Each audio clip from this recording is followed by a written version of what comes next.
Coucou les petites étoiles, j'espère que vous allez bien. Je vous retrouve aujourd'hui pour vous présenter ma palle pour le Cozy Books Challenge qui est organisé par Louise, donc Crève ta vie en lecteur. Je vais avoir mes petites notes pour tout vous expliquer et comme souvent je ne vais pas faire de résumé mais peut-être je vais vous citer des mots-clés pour certains, tout simplement parce que j'en ai pris une quantité astronomique et je voudrais pas que la vidéo dure trop longtemps, surtout que je tourne cette vidéo assez tard, donc j'espère que pareil je vais pas trop bafouiller. Et le petit thé pour bien digérer, regardez-moi ma belle tasse, petit prince. Voilà, et pareil vous avez pu constater que le fond de mon décor a changé, tout simplement parce que j'ai fait encore plein de modifications dans mon appart, j'ai déplacé une bibliothèque, je l'ai mis sur le côté, enfin bref. J'adore tout changer. Donc là, nouveau départ, nouveau décor, ça fait du bien. Et nous pouvons attaquer le mois de mars, donc avec ce petit challenge dont j'ai envie de lire.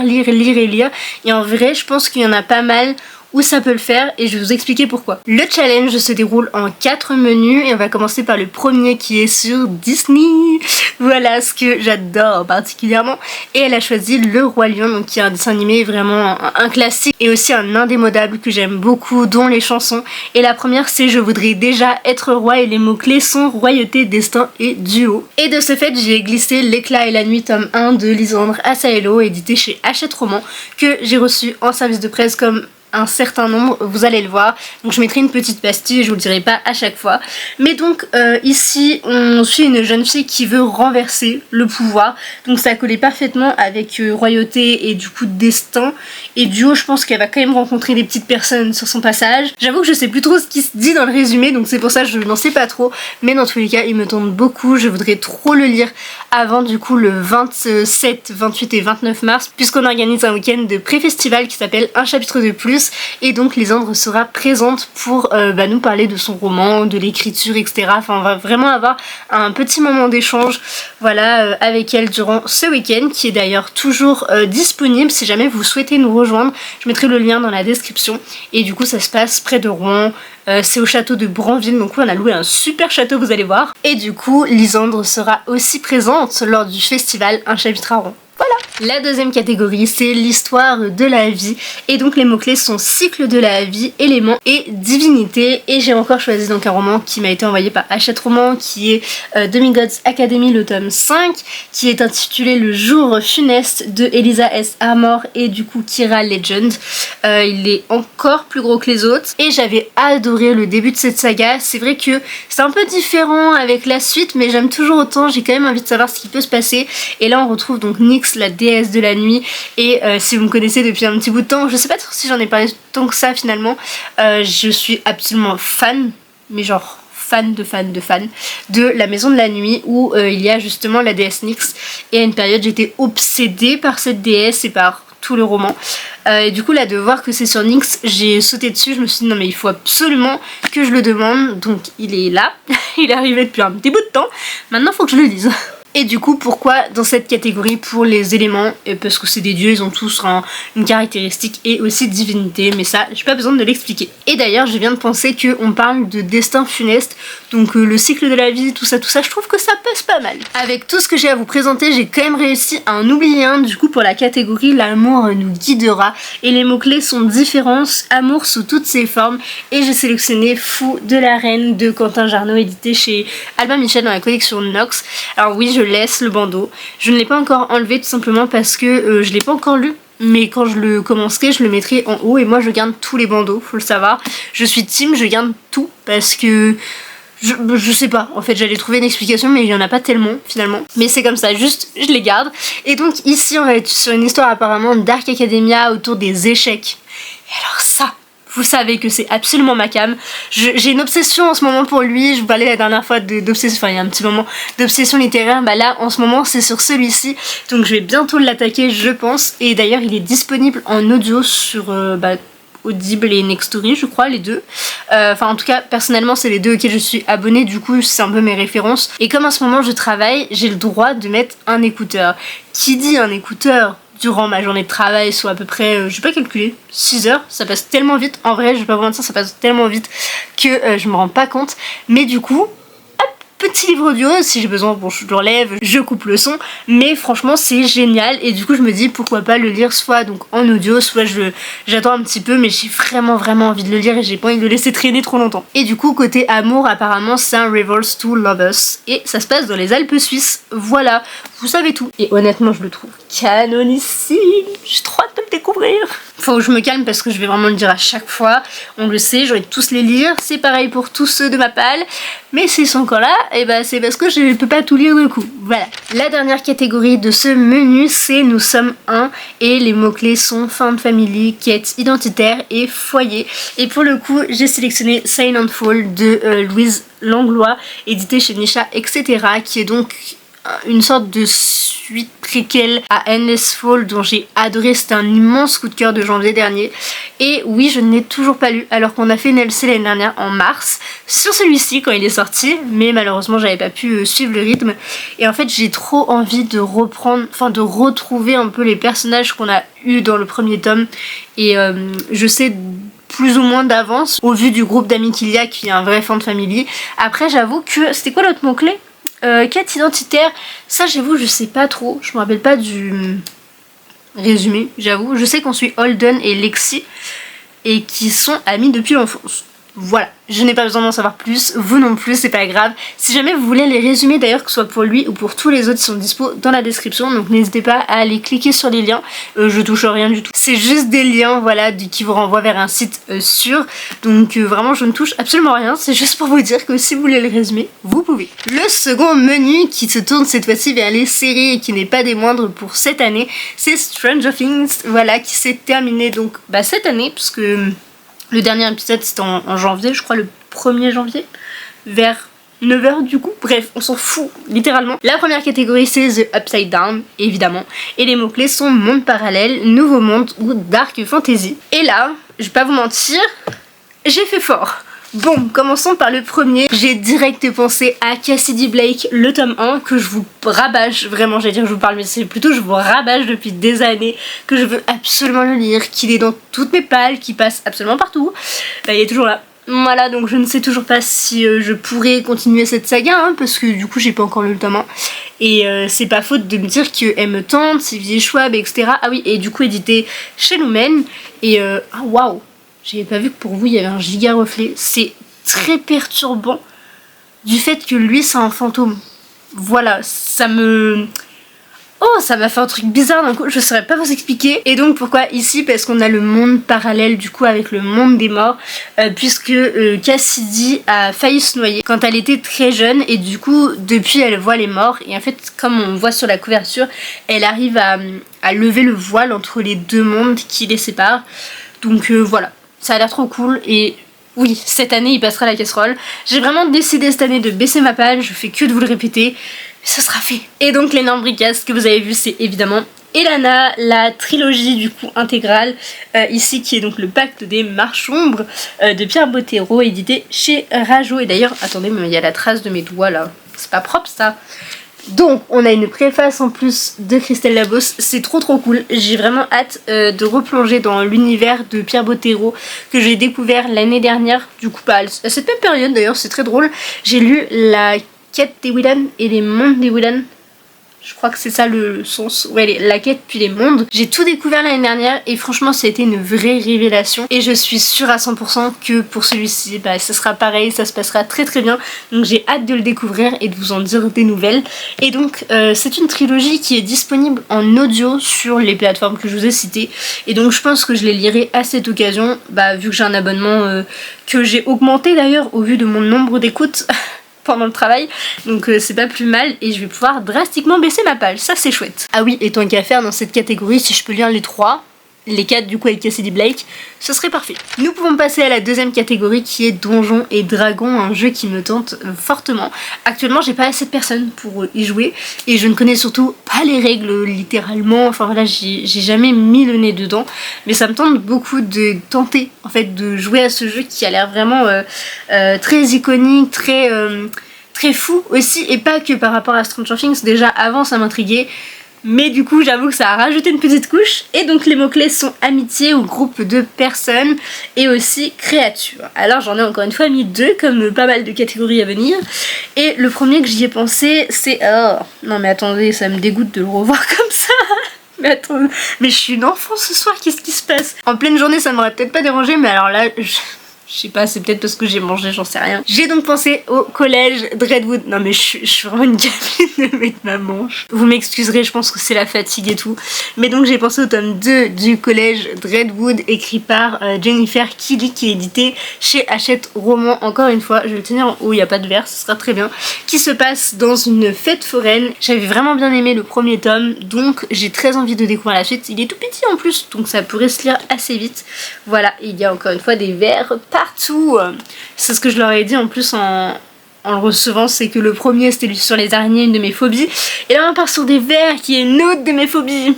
On adore. Et le deuxième que j'ai glissé là juste avant de commencer cette vidéo, c'est La parole des étoiles de Louise Langlois, encore une fois, cette fois-ci édité chez Albin Michel Stories. Et donc pourquoi? Parce qu'on a le côté amitié et groupe d'amis. Je ne pense pas qu'il y ait de créatures, mais voilà, je sais qu'il y a au moins un groupe d'amis. De toute façon on le voit sur la couverture, il est tellement beau, vraiment je suis fan de ce livre avant même de l'avoir lu, juste par la couverture et par le pitch qui a l'air vraiment trop cool. On suit Talia, Julian, Charlotte et Ethan qui n'ont rien en commun, du moins en apparence.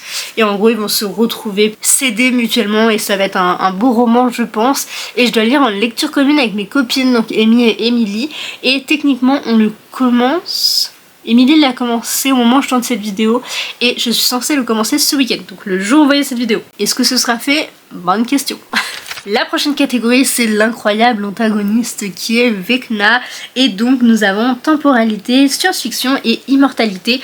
Et là j'avoue que j'ai un peu séché plus ou moins parce que je savais pas trop quoi mettre, j'avais plein de livres qui pouvaient passer mais je le savais pas, donc je suis partie sur un roman que encore une fois Hachette m'a envoyé. C'est Immortal Dark, bref vous avez compris, écrit par Tigest Girma, pardon je fais qu'écorcher son nom, c'est affreux, et du coup que j'ai reçu il y a très peu de temps et qui me tente franchement parce que en fait on est dans une académie où les humains et les vampires doivent cohabiter, mais du coup le côté vampire va très bien avec l'immortalité et le côté science-fiction évidemment parce que bah, les vampires techniquement ça n'existe pas, même si j'ai des réserves.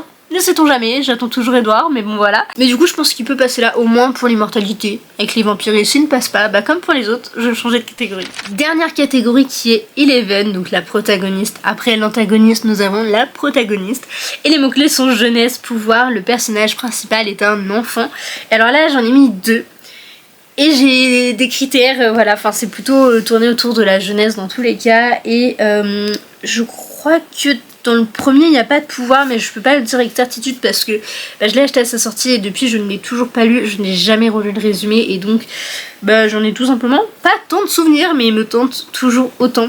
Il s'agit des Whisperwick tome 1, Le labyrinthe sans fin, écrit par Jordan Lise et édité chez Ozu. Le tome 2 est d'ailleurs déjà paru, voilà, donc il serait peut-être temps que je m'y colle. Je viens de voir que c'est écrit extrêmement gros. Ouh, ça c'est très beau, mais j'avais tout oublié de ce livre, c'est une folie, alors que il a l'air vraiment trop bien et je sais que Louise a vraiment adoré sa lecture, donc c'est trop cool. Et voilà, c'est pour vous montrer à quel point c'est écrit gros, pardon, j'arrive plus à parler. Mais c'est une petite pavasse quand même, donc à voir si j'ai le temps de me pencher dessus, mais c'est vrai que comme celui d'après il est déjà en cours, peut-être que celui-ci c'est pas sûr pour le mois de mars, mais si je le lis dans les prochains mois ou les prochaines années, me connaissant, ça sera très bien. Et du coup en termes de mots-clés, si je ne dis pas de bêtises, ce sont 2 enfants, donc à ce niveau-là ça passe très bien pour les protagonistes sont enfants. C'est un jeunesse et pour les pouvoirs du coup je ne sais pas, mais je me dis que ça peut peut-être le faire. Et donc celui que j'ai déjà en cours dont je vous parlais, c'est enfin Gardien de Steppe perdu, tome 6. Voilà, vous voyez mon bonheur face à ça. Franchement je suis tellement, mais alors tellement ravie de pouvoir reprendre cette saga enfin. Alors pour pas vous le cacher, actuellement j'ai dû lire 4 chapitres. Je suis pas genre là sur mon marquage, mais je crois que j'ai lu 4 ou 5 chapitres, mais ça me fait un bien fou. Il est énorme et je prendrai le temps qu'il faut pour le lire, mais je veux juste le savourer, le lire quand j'ai besoin, etc. Et juste ça me fait trop plaisir de retrouver cet univers. Ça reste en jeunesse et en termes de pouvoir, on est plus que servi avec Sophie. Bon, du coup lui il est déjà en cours, mais c'est pas grave, j'ai pas lu assez pour dire que il ne compte pas. Nous pouvons passer au troisième menu qui est sur un jeu vidéo, et cette fois-ci on parle de Overcooked 2, qui est un jeu auquel j'ai pu jouer un petit peu. Alors c'est très sympa, mais j'avoue que j'y ai pas tant joué que ça, parce que j'ai pas trop le temps à vrai dire. Mais donc la première catégorie c'est mais fais la vaisselle. Je l'ai tellement mal fait. Et donc le mot-clé cette fois-ci c'est coopération et donc lecture commune. Elle en a prévu 2 sur son Discord. Il y a d'abord le nouveau roman de Nell Pfeffer qui est Le Fracas des Envolées, et du coup peut-être que je les rejoindrai si c'est celui-ci qui est sélectionné, et l'autre je ne sais plus ce que c'est, et je crois que je l'avais pas dans ma palle, donc dans tous les cas je l'ai pas compté. J'ai prévu de faire pas mal de lectures communes dans tous les cas, donc je pense que... Enfin je suis sûre que ce sera validé. Du moins avec celui-ci qui est d'ailleurs un roman de Nell Pfeffer, qui est donc Les Cités de Poussière, voilà, qui est un one-shot paru aux éditions Hachette Roman, que j'ai encore reçu en service de presse il y a très longtemps. Et donc il faut absolument que je le découvre, et c'est donc notre lecture commune du mois de mars, qui débutera le 9 mars.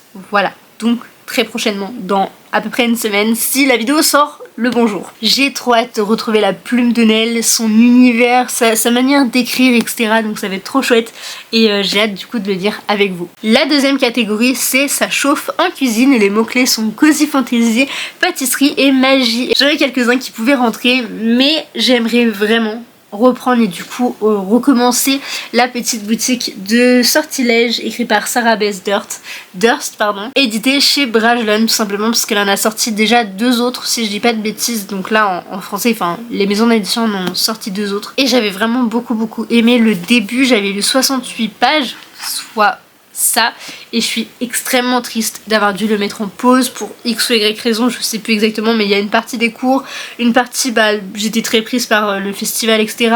et je pense que c'était pas le bon moment pour le découvrir. Mais donc là je voudrais le recommencer et relire ce que j'avais lu. En même temps 70 pages ça va, ça devrait être rapide, pour vraiment me plonger dans l'histoire et redécouvrir du coup cette petite saga où on suit une jeune fille qui... je sais plus ce qui se passe exactement là où elle était, mais il y a un souci, donc elle est obligée de fuir là où elle habitait, et donc sa bibliothèque, pour retourner chez elle à ses origines si je dis pas de bêtises. Et en fait en arrivant là-bas elle veut juste vivre en autarcie tranquille loin du monde, sauf que les habitants ne sont pas de cet avis. Voilà, et on va parler confiture, manger tout ça, donc c'est très sympa le début et j'ai hâte de continuer du coup. La troisième catégorie c'est qui sera le meilleur cuistot, et les mots-clés sont anthropomorphisme animal sur la couverture. Et alors le premier que j'ai pensé c'est Sacha et le Husky de Sarah Cohen Scalie, édité chez Hachette Roman. Encore une fois je suis navrée, du coup j'en cite beaucoup, que j'ai reçu en service de presse au mois de novembre-décembre pour justement la période de Noël, parce que c'est un petit roman qui parle de Noël, qui est très court et que je regrette un peu du coup de ne pas avoir lu à la bonne période. Mais je me dis qu'en mars c'est encore un peu l'hiver, donc c'est pas non plus à 100% trop tard. Voilà. Ah oui, et puis du coup il y a bien un animal sur la couverture, donc ça passe parfaitement. Il y a même écrit Husky, donc au pire on peut me l'accorder. Et donc c'est aussi pour ça que je voudrais vraiment le découvrir maintenant et pas le laisser traîner encore longtemps, voire un an. Ça m'embête un peu à chaque fois, donc autant que ça se fasse rapidement. Et si je l'ai pas lu, vraiment j'abuse. Et le deuxième que j'ai mis dans cette catégorie c'est une de mes lectures en cours aussi, tout simplement puisque je vous l'ai dit, j'écoute mes livres audio au travail. Et donc comme j'ai lu Magic Charlie tome 1 hier et avant-hier, enfin je l'ai lu en 2 jours du coup parce que ça va très vite, je l'ai commencé le 25 et je l'ai fini le 26, et donc le 27, c'est-à-dire le jour où je tourne, j'ai attaqué Magic Charlie le tome 2, voilà. À la base je me souvenais plus, mais je croyais qu'il y avait un chat, mais en fait c'est que sur le tome 1, et du coup je l'avais mis pour animal sur la couverture. En vrai les petites bêtes là, je pense que ça peut passer, enfin elle me l'accordera, je l'espère. Et dans tous les cas, on parle quand même pas mal d'animaux, il y a les familiers, etc. Donc je pense qu'on peut quand même le compter. Et donc voilà, c'est ma lecture en cours. J'espère que je l'aurai pas fini avant le mois de mars pour quand même le compter. Surtout qu'aujourd'hui, donc le 27, j'ai pas tant écouté que ça parce que j'avais super mal au crâne et du coup j'étais déjà dans l'euphorie du boulot et en plus bah fallait que j'arrive à me concentrer sur ce que je faisais, c'était super complexe. Mais du coup voilà pour celui-ci. La dernière catégorie pour ce menu, c'est temps écoulé et les mots-clés sont le plus petit livre de votre pile à lire ou un graphique. Et en fait c'est vrai que j'aurais pu sélectionner un graphique, sauf que j'avoue que là actuellement j'ai pas trop d'idées, donc je le piocherai quand j'y penserai, si j'en lis, etc. Bah si, en fait je suis en train de penser que j'aurais pu mettre l'atelier de sorcier tome 14 que je n'ai toujours pas lu et du coup ça pourrait être une bonne idée, mais sinon je l'attrape. J'ai glissé celui-ci qui est donc les Sœurs Hiver de Jolan C. Bertrand je crois, édité chez l'école des loisirs dans la collection 9, qui est un roman du coup que j'ai reçu dans le cadre de notre calendrier qu'on fait à l'année, qu'on a recommencé du coup pour cette année. Hop, je vous montre. Ça c'est le mois de mars qu'on va ouvrir demain. Et d'ailleurs je peux vous teaser, les mots-clés c'est thriller, secret, enfant. Et donc, alors attendez, je finis avec lui. Donc ça c'était le mois de janvier. Pour le mois de février, j'avais eu Nothing Like the Movies. Voilà qu'il faudrait que j'essaye de caler quelque part dans le challenge si je peux. Mais là ça commence à me sembler un peu compliqué. Et donc le mois de mars faudra aussi que je l'ajoute à cette palle, mais je sais pas trop où je pourrais le mettre. Puis thriller, secret et enfant, ça colle pas trop à l'univers je trouve du challenge, donc on verra si je le glisse maintenant ou pas. Et du coup pour celui-ci je ne sais pas du tout de quoi ça parle, mais dans tous les cas c'est un petit jeunesse avec des dessins à l'intérieur, enfin des illustrations, donc je pense que ça va bien rythmer la lecture, le livre, etc. Donc ça va être très chouette. Faut vraiment que je me pose pour le découvrir et je pense que ça peut se lire assez vite. Il fait quoi, 220 pages? Ouais, c'est ça à peu près. Nous passons au menu 4 qui est sur un jeu de société et elle a choisi Time Bomb, je crois. Attendez, j'arrive pas à lire. Oui, c'est ça, Time Bomb. Je n'ai jamais joué à ce jeu et pourtant c'est sur Sherlock et Moriarty. Donc comment ça j'y ai jamais joué, je ne sais pas. Mais écoutez, ça me tente beaucoup. Et donc le premier critère c'est élémentaire mon cher. Et donc les mots-clés sont complot, enquête et cozy mystery. Et de ce fait, encore une fois, j'ai sélectionné un livre qui est disponible en audio, mais surtout que j'ai dans ma palle depuis très longtemps. Meurtre et pépites de chocolat de Johan Flouk, édité chez Le Cherche Midi. Voilà. Ce qui me freine un peu avec cette lecture en vrai, c'est qu'il y a énormément de tomes. Mais je me dis autant que je tente le 1 et puis on verra après si je continue, on verra si du coup chaque tome se lit indépendamment, je ne sais pas trop. Et il est aussi dispo en audio, donc je vais pas vous cacher, j'en ai sélectionné beaucoup dispo en audio pour les raisons que je vous ai évoquées. Et donc ici on est bien évidemment sur une cozy mystery avec une enquête et donc j'imagine qu'il y a un complot parce que quand il y a un meurtre, il y a quand même souvent un complot. La deuxième catégorie c'est trouve le fil ou boom et les mots-clés sont antagonistes ou more linguistic characters et du coup j'ai fort hésité, et alors celui que je vais vous présenter à la base je l'ai mis dans la catégorie d'après pour plein de raisons, mais je me suis dit bon le prochain il va bien dans celle d'après, enfin bref, et j'ai sélectionné Shades of Magic tome 1 de Vie et Schwab, encore une fois édité chez Lumen, que j'ai déjà lu. Ce serait donc une relecture, donc bien sûr c'est pas spécialement ma priorité, mais j'aimerais tellement, mais alors tellement relire cet univers pour pouvoir continuer avec le 2 et le 3 et terminer cette saga. Mais tout simplement je veux absolument relire le 1 pour continuer. Et là on parle du coup d'un personnage qui va voyager entre plusieurs Londres.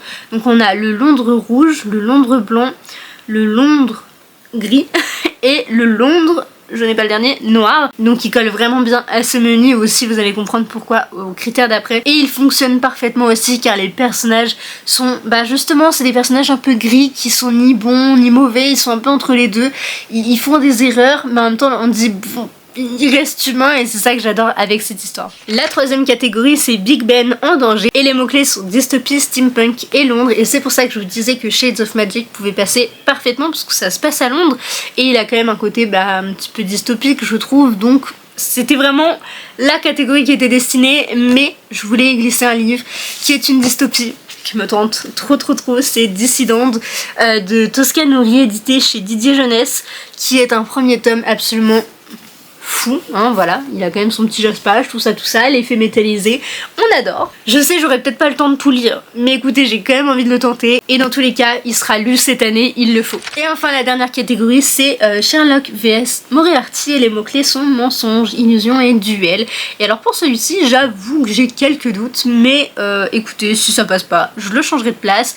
Je compte sur vous aussi pour me dire s'il collerait ou pas aux mots-clés. C'est Abyss, tome 1, écrit par C.S. Quill et édité du coup chez Hugo Roman, qui est une autrice que j'aime beaucoup, comme beaucoup d'entre nous je pense, avec la saga Campus Drivers, et donc je veux absolument la découvrir dans ce nouveau titre, ce nouveau genre je crois même, puisque Campus Drivers c'est juste une romance, et là je crois que c'est une romantasy, et je vais pas dire de bêtises. Je ne vois pas. Je sais pas trop, mais dans tous les cas, il me tente particulièrement. Il est aussi dispo en audio et j'aime beaucoup les romances en audio. Je trouve que ça passe juste parfaitement. C'est plus simple que de la fantasy en audio. Et du coup, pour celui-ci, je compte vraiment sur le côté illusion-mensonge pour réellement coller du coup à cette catégorie, voire peut-être un petit duel. Mais en gros, là, la première phrase, c'est Joséphine Westbrook excelle dans l'art du vol. Voilà, je me dis que pourquoi pas, ça peut peut-être passer. Là, les mots que je vois, c'est genre mystérieux, impitoyable, audacieux, larcin. C'est des mots-clés qui collent bien à ce que je viens de vous dire, je pense. Voici du coup pour tous ces livres que j'aimerais lire en mars. Je sais, encore une fois, je suis bien trop... comment on dit déjà ? Ambitieuse, voilà, c'est le terme que je cherchais. Après, j'ai quand même espoir d'en lire pas mal avec les audios, c'est ce que je vous disais. Je pense que ça peut me sauver, hein, si on peut dire ça comme ça. Et dans l'équation, il faut aussi rajouter La Maison Rose Immortelle, que je veux absolument finir avant fin mars. Il y a aussi Entre leurs mains, que je n'ai pas sorti, que je voudrais finir. Et aussi Pirates, Magie et Crème Fouettée, qu'à la base, je devais finir pour samedi. On est vendredi soir, minuit. Quasiment. Donc écoutez, je peux déjà vous dire que je ne l'ai clairement pas fini pour le book club, mais c'est pas grave. Ça va être un mois de mars assez chargé en lecture, mais j'ai hâte de pouvoir du coup vous faire un petit retour sur tout ça. N'hésitez pas à me dire si vous participez, si je vous ai donné envie de lire certains titres, si jamais vous en avez lu, que vous les avez aimés ou pas, etc. N'hésitez pas à me dire tout ça en commentaire, et aussi à me dire si vous avez fait une vidéo que j'aille la voir. Et sur ce, je fais plein de gros bisous et à très vite dans une prochaine vidéo. Bye!